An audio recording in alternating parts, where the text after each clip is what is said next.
नमस्कार, स्वागत आहे तुमचं आपल्या यूट्यूब चॅनलमध्ये ज्याचं नाव आहे मराठी स्टोरीज 1.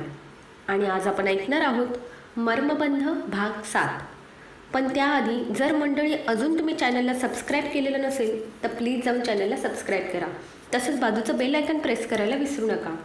त्यामुळे येणाऱ्या नवीन पार्टचं किंवा नवीन स्टोरीचं नोटिफिकेशन तुम्हाला मिळत जाईल. तसंच तुम्हाला स्टोरी आवडत असेल तर प्लीज छान छान कमेंट करा आणि लाईक करा. चला तर मग सुरू करूया भाग 7. हे गाईज, आपण सगळे उद्या भेटणार आहोत. ठरलं तर कधी आणि कुठे भेटायचं तुम्ही सांगा. नक्षत्राचा मेसेज होता. सॉरी, पण मी उद्या दिवसभर बिझी आहे. संध्याकाळी फ्री आहे. मनीषचा मेसेज आला. मला शेखरसोबत मार्केटला जायचं आहे मॉर्निंगला, त्यामुळे मी सुद्धा इव्हिनिंगलाच फ्री आहे. सुजितचा मेसेज होता. Priya, what about you? नक्षत्राने विचारलं. मी फ्रीच आहे उद्या, पण भेटायचं कुठे आहे? प्रिया म्हणाली. नक्षत्रा, जवळच कुठेतरी भेटू, लांब जायला नाही जमणार, मनीष म्हणाला. हो, मला पण तेच वाटतं, सुजित म्हणाला. आपण आसरामध्ये भेटूया आणि नंतर पाहिजे तर डिनरला जाऊया सगळे सोबत, प्रिया म्हणाली. Not a bad idea, Sujit म्हणाला. हे चालेल, मनीष म्हणाला. ठीक आहे, मग उद्या 5 वाजता आपण सर्व आसरामध्ये भेटायचं, नक्षत्रा म्हणाली. आपलं ठीक आहे, पण शेखरचं काय? तो तर काहीच बोलत नाही आहे, मनीष म्हणाला. अरे बिझी असेल तो, मेसेज बघितल्यानंतर रिप्लाय करेल. आणि तसंही तो आसरामध्येच असेल नेहमीप्रमाणे, सुजित बोलला. शेखरने मेसेज वाचले आणि रिप्लायमध्ये थम्सअप केला. शेखर सकाळी आसरामध्ये गेला. आज त्याला मुलांसाठी आणि आश्रमासाठी खरेदी करायची होती. त्यासाठी त्याने सुजितला बोलावून घेतलं होतं. दुपारी खरेदी आवरून जेवण करून सुजित आणि शेखर निवांत गुलमोहराच्या खाली बसले होते. ते गुलमोहराचं झाड त्यांच्या सुखदुःखाचा प्रत्यक्ष साक्षी होता आणि त्यामुळे त्यांना कदाचित तो जवळचा वाटत असावा. शेखर, अजून किती दिवस असा स्वतःला कामात गुरफटून घेणार आहेस? माईंचं ऐक आणि सेटल हो ना. त्यांना तुझी काळजी वाटून राहिली आहे. बघ ना स्वतःकडे. किती महिने झाले आहेत शेखर तुला हसताना बघून. ती तर मूव्ह ऑन झाली आहे. तुझं काय? तू आहे तिथेच आहेस. तिच्या आठवणींमध्ये झुरत आहेस, सुजित बोलत होता. ती मूव्ह ऑन झाली तसं मला नाही होता येणार सुजित. माझ्यासाठी ते तेवढं सोपं नाही. अनु माझं पहिलं प्रेम आहे, कदाचित शेवटचंही. तिची जागा मी कुणालाही नाही देऊ शकणार, शेखर हळवा होत बोलला. अरे पण प्रयत्न करायला काय हरकत आहे शेखर? तू तर तोही करत नाही, सुजित म्हणाला. नक्की मी काय करावं असं तुझं आणि माईंचं मत आहे?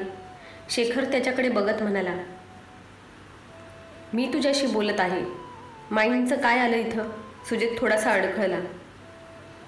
मी तुला आणि माईंना दोघांनाही ओळखतो. माईंनेच तुला सांगितलं ना माझ्याशी बोलायला? शेखर त्याच्यावर नजर रोखत म्हणाला. हो, सांगितलं मला माईंनी. त्यात चुकीचं काय आहे?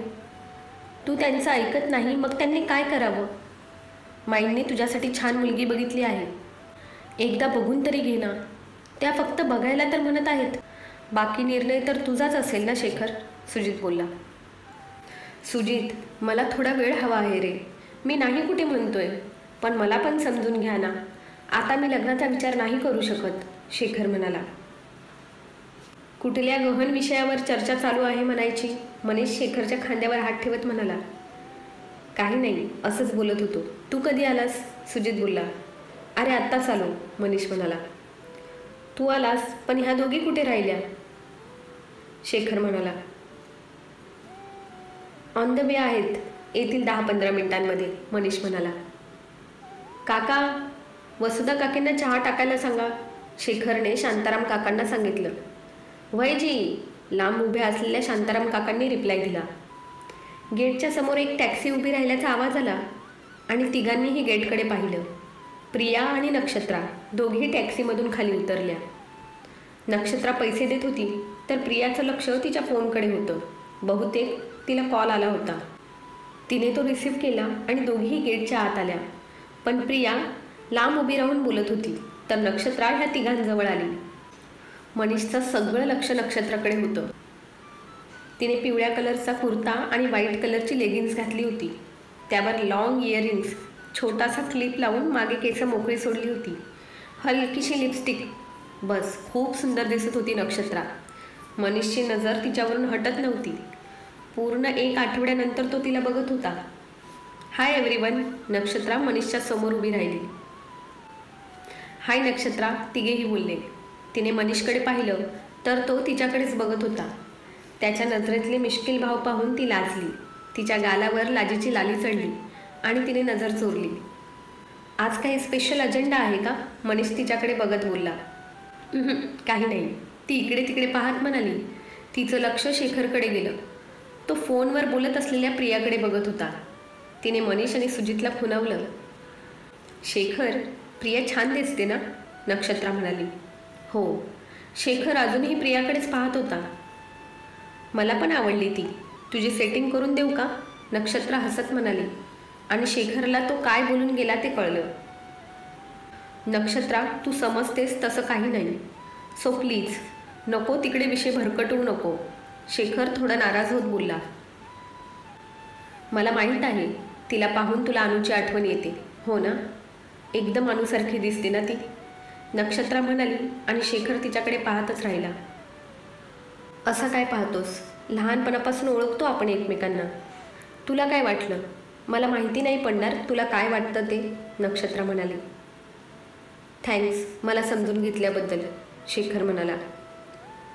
पण एक सांगू तुला शेखर, अनु तुझं पास्ट आहे, तिला विसर असं नाही म्हणणार. पण तिच्या आठवणीत गुरफटून तुझं प्रेझेंट खराब करू नको, एवढंच सांगेन मी तुला, नक्षत्रा म्हणाली. तेवढ्यात वसुधा काकी चहा घेऊन आल्या आणि नक्षत्रा बोलायची थांबली. इकडे प्रियाचा सुद्धा कॉल झाला होता.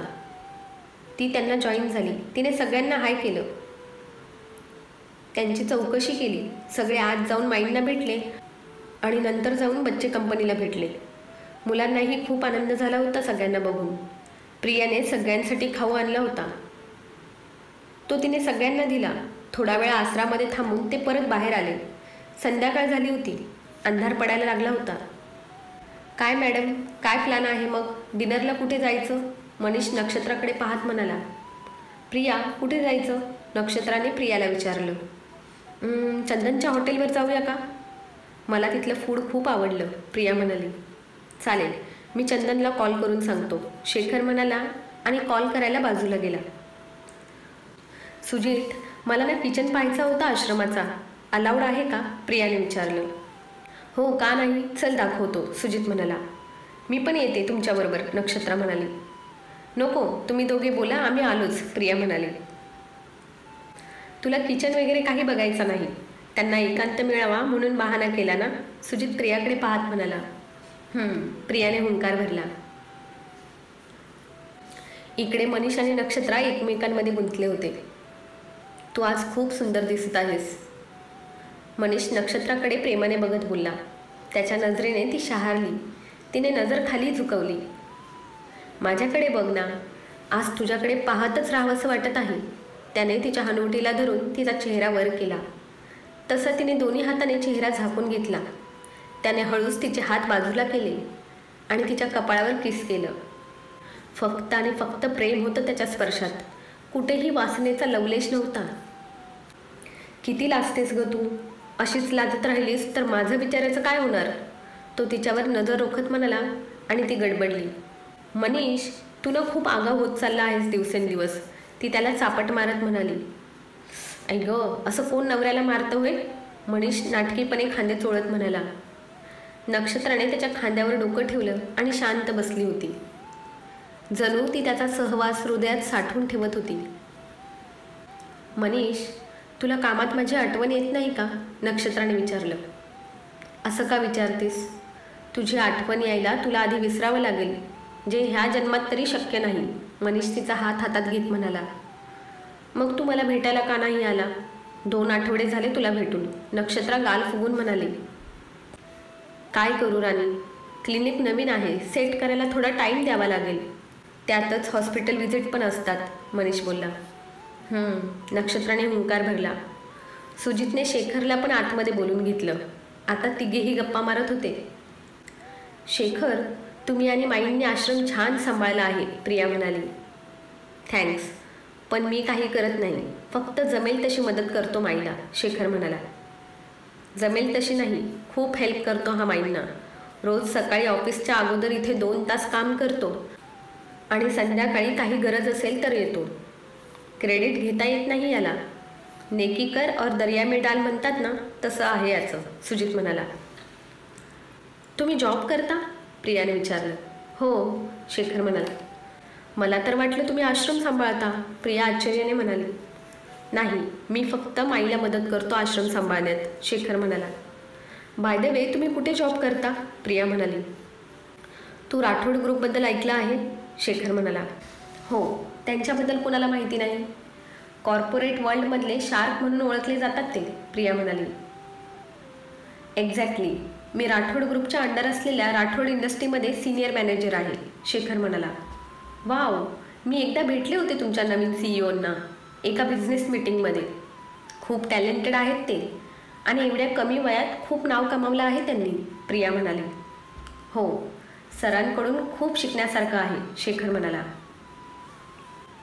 अरे बस झालं तुमच्या बिझनेसच्या वार्ता, मी पण आहे इकडे, विसरलात का? बोर झालो ना राव तुमच्या गप्पांमध्ये, सुजित वैतागत म्हणाला. ओह सॉरी, शेखर म्हणाला. चला, त्या लव बर्ड्सचं गुटूर गुटूर आपण गेल्याशिवाय संपणार नाही, सुजित म्हणाला आणि शेखरने हसून मान हलवली. तिघेही बाहेर गेले तेव्हा नक्षत्रा मनीषच्या खांद्यावर डोकं ठेवून बसली होती, तर मनीष तिचा हात हातात घेऊन काहीतरी बोलत होता. किती छान दिसतात ना हे दोघे सोबत, प्रिया त्यांच्याकडे पाहत म्हणाली. हो, खूप प्रेम करतात एकमेकांवर. सगळ्यांनाच नाही मिळत खरं प्रेम, त्यासाठी नशीब लागतं, शेखर त्यांच्याकडे पाहत म्हणाला. नकळत त्याच्या डोळ्यांच्या कडा पाणावल्या, पण त्याने अश्रू आतच रोखले. त्याला अनुची आठवण येत होती. सुजितने त्याच्या खांद्यावर हात ठेवला. तिघेही पुढे गेले तसं शेखरने थोडंसं घसा खाकरला. तसं दोघेही बाजूला झाले. ओ लैला मजनू, झाला की नाही तुमचा रोमॅन्स? सुजित त्या दोघांना म्हणाला. चालूच झाला होता की तू आला, कबाबमध्ये हड्डी, मनीष सुजितला खुन्नस देत बोलला. चला डिनरसाठी जाऊया, चंदनचा मॅसेज आला होता, तो थांबला आहे आपल्यासाठी, शेखर म्हणाला. शेखर, आपण माईंना पण बरोबर नेऊया का? प्रिया म्हणाली. माईंना बाहेरचं जेवण जमत नाही, त्या खूप क्वचित बाहेर खातात. त्यांचं जेवण खूप साधं आणि सात्विक असतं, त्या नाही येणार आपल्याबरोबर, शेखर म्हणाला. Okay, let's go then, Priya म्हणाली. प्रिया आणि सुजित तुम्ही माझ्याबरोबर चला. नक्षत्र आणि मनीष तुम्ही दोघे तुमच्या कारने जा, शेखर म्हणाला आणि कारकडे गेला. मनीषनेही त्याची कार पार्किंगमधून काढली. सगळे हॉटेलवर पोहोचले तेव्हा चंदन त्यांचीच वाट पाहत होता. चला, वरती टेरेसवर सोय केली आहे आपली, म्हणजे आपल्याला मस्त एन्जॉय करता येईल, चंदन म्हणाला आणि सगळे त्याच्या पाठीमागे गेले. वरती टेरेसचा डोर ओपन केल्यावर तो पुढे गेला. या अलभ्य लाभ, दादा वहिनी येती घरा, तोची दिवाळी दसरा, चंदन मनीष आणि नक्षत्राकडे पाहत हात जोडत हसत म्हणाला. आम्हाला चिडवायची सुपारी घेतली आहे का आज तुम्ही सगळ्यांनी? नक्षत्रा म्हणाली. चिडू दे ग, त्याने काय होतंय, त्यांची पण वेळ येणार आहे, तेव्हा सूद समेत वसूल करूया काय? मनीष बोलला आणि नक्षत्राने मान हलवली. खरंच की, हा तर विचार मी केलाच नव्हता, नक्षत्रा म्हणाली. त्यासाठी डोकं असावं लागतं, ते तुझ्याकडे नाही, सुजित मध्येच पचकला. सुजा नालायका, तोंडाला येईल ते बोलतो, हलकटपुटचा, नक्षत्रा त्याच्या पाठीत धपाटा घालत बोलली. मनीष, आवर आहे तुझ्या बायकोला, आजकाल खूप वाईल्ड होत चालली आहे, सुजित म्हणाला आणि नक्षत्रा अजूनच चिडली. ती सुजितला मारायला उठली आणि सुजित लहान मुलांसारखा पळायला लागला. चंदन, तू टेरेसवर सोय केली ते छान केलं, तेवढीच यांना हुडदूस घालायला मोठी जागा मिळाली, शेखर म्हणाला. पण काहीही म्हण चंदन, टेरेस बाकी छान सजवलं आहे, आम्ही येणार म्हणून केलं आहे की असंच असतं नेहमी? मनीष इकडे तिकडे पाहत म्हणाला. टेरेस खूप मोठा होता आणि पूर्ण टेरेसला रूफ होता वरती. टेबल आणि सिटिंग अरेंजमेंट्स होती, लाईटिंग केलेली होती. लाईटिंगच्या माळा सगळ्या बाजूंनी सोडल्या होत्या. एकदम पार्टी हॉलसारखं डेकोरेशन होतं तिथे. दादा, हा टेरेस पार्टी हॉल म्हणून देतो मी. बर्थडे, मॅरेज, ॲनिव्हर्सरी, छोट्या मोठ्या पार्टीज वगैरे सेलिब्रेट होतात इथे. गेल्या महिन्यातच काम करून घेतलं होतं मी. ह्या महिन्यात आत्तापर्यंत 15-1 पार्ट्या झाल्या आहेत, चंदन सांगत होता. काय म्हणतोस, प्रगती आहे राव तुझी, कॉंग्रॅट्स, मनीष म्हणाला. छान डोकं लावलं आहे चंदन, मस्तच. बरं वाटलं तुझी प्रगती बघून, शेखर म्हणाला. तुमचाच आशीर्वाद आहे दादा. माझ्या एकट्याने काय झालं असतं? चंदन शेखरकडे पाहत म्हणाला. तुझ्या मेहनतीचं फळ आहे हे. मी फक्त निमित्त मात्र आहे, शेखर म्हणाला. प्रियाताई, असाच आहे आमचा शेखर दादा. सगळ्यांना मदत करतो, पण श्रेय मात्र कधीच घेत नाही, चंदन म्हणाला. खरं सोनं आहे आमचा मित्र, मनीष शेखरच्या खांद्यांना पकडून बोलला. तुमच्या स्तुतीने पोट भरायचं की जेवण पण मिळणार आहे मला? स्वतःची स्तुती ऐकून शेखरला थोडं ऑकवर्ड वाटलं, म्हणून त्याने विषय बदलला. तेवढ्यात श्याम आणि सुदाम दोघेही वर आले. त्यांनी टेबल लावायला सुरुवात केली. तोपर्यंत स्टार्टर्स त्यांनी सर्व केले आणि जेवण आणायला खाली गेले. टॉम अँड जेरी, झाल्या का उड्या मारून तुमच्या? चला आता जेवायला, मनीष नक्षत्र आणि सुजितला म्हणाला. दोघेही टेबलवर येऊन बसले. पळून पळून थकले होते, तरीही एकमेकांना चिडवणं चालूच होतं त्यांचं. सगळे स्टार्टर्सवर ताव मारत होते. मनीषने सुजितला इशाऱ्याने बाजूला बोलवलं. दोघेही टेरेसच्या कठड्याला टेकून उभे होते. कशाला बोलवलं? सुजितने विचारलं. काय रे गधड्या, मी कसा तरी टाईम काढून येतो, नक्षत्राबरोबर वेळ मिळावा म्हणून. त्यातल्या अर्ध्यापेक्षा जास्त वेळ तर ती तुझ्यासोबतच असते. तू ना कबाबमध्ये हड्डी आहेस आमच्या, मनीष म्हणाला. मग काय, तुझ्यासाठी मैत्री तोडू का आता? सुजित चिडत म्हणाला. नाही, एवढं मोठं सॅक्रिफाईस नको करूस. मला माहीत आहे तुझ्यासाठी अवघड आहे, पण जमलं तर एखादी गर्लफ्रेंड शोध, म्हणजे तिच्यामध्ये बिझी होशील, मनीष म्हणाला. एकच अवेलेबल मुलगी होती, ती पण तू गटकवली. आता कुठे जाऊ दुसरी शोधायला? सुजित तोंड वाकडं करत म्हणाला. कुठे कशाला जायला पाहिजे, ती बघ ना समोर आहे. प्रिया, मनीष म्हणाला. प्रिया? जमेल का मला? सुजितने विचारलं. न जमायला काय झालं, प्रयत्न तरी करून बघ, मनीष म्हणाला. तुझं आज पहिल्यांदा पटलं, पण शेखरची लाईन असेल तर? सुजितने शंका विचारली. तर काय, वहिनी साहेब म्हणायचं आणि बाजूला व्हायचं, मनीष हसत म्हणाला. हसा हसा, मी काय मस्करीचाच विषय झालोय ना राव. कोणीही यावं आणि टपली मारून जावं, सुजित तोंड बारीक करत म्हणाला. इकडे नक्षत्राचं सगळं लक्ष त्या दोघांकडेच होतं. काय बोलत आहेत हे दोघं असं बाजूला जाऊन, नक्षत्रा म्हणाली. असेल त्यांचं काही काम, प्रिया म्हणाली.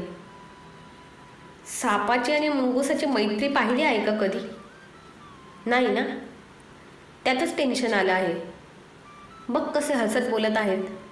काही वेळाने एकमेकांच्या जीवावर नाही उठले म्हणजे बरं, नक्षत्रा त्यांच्याकडे पाहत म्हणाली. दीदी, टेन्शन नको घेऊ, त्यांचं तसं काही नसेल, चंदन तसं काहीवर जोर देत बोलला. तसं काही म्हणजे? नक्षत्राने गोंधळून चंदनकडे पाहिलं तर तो फी फी करून हसत होता, तर शेखर गालातल्या गालात हसत खात होता. चंदन, नक्षत्रा त्याच्याकडे बघत बोलत होती तोपर्यंत सुजित आणि मनीष दोघेही एकमेकांशी बोलत टेबलवर आले. तोपर्यंत मेन कोर्स आला. प्रिया आता त्यांच्या ग्रुपचा एक भाग झाली होती. आजचा डिनरचा प्लॅन मी एक महत्त्वाची गोष्ट डिस्कस करण्यासाठी केला आहे, नक्षत्रा म्हणाली. सुजित आणि शेखरने मनीषकडे पाहिलं. त्याने खांदे उडून नाहीमध्ये मान हलवली. काय डिस्कस करायचं आहे? सुजितने विचारलं.